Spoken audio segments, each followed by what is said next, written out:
अगर हम नेता नहीं होते तो देश का हालात क्या होता। और नेताजी क्या हाल है?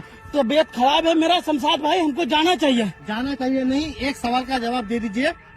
आपका पैर पकड़ के बोलते हैं सर, हमको जाने दीजिए। हम आपका पैर पकड़ते हैं, सिर्फ एक सवाल। आपसे हाथ जोड़ के जनता देख रहा है, आपका एक सवाल, बस मैं आपसे एक सवाल पूछूंगा। नहीं, तबीयत बहुत ज्यादा बिगड़ रहा है ठीक इसलिए है, बोल रहे हम हैं सर। ठीक है, हम मान रहे हैं आपका तबीयत खराब होगा। वैसे भी मुझे देखने के बाद आपका तबीयत खराब हो जाता है। नहीं, हमको जाना चाहिए। सवाल पूछ रहे हैं, जवाब दे दीजिए ना। बदतमीज, तुमको पता है कि मेरा तबीयत खराब है, जाना चाहिए हमको। हाँ, तुम्हारा तबीयत क्यों खराब है हमको पता है। तो सवाल का जवाब देने में तुम्हारा तबीयत खराब हो जाता है ना? है? पूछिए सर। मेरा सवाल आपसे ये है, देश कब आजाद हुआ था? बाप रे, बहुत ज्यादा दिक्कत हो रहा है सर, जाने सवाल पूछने में तबीयत खराब हो जाता है। तबीयत खराब है तो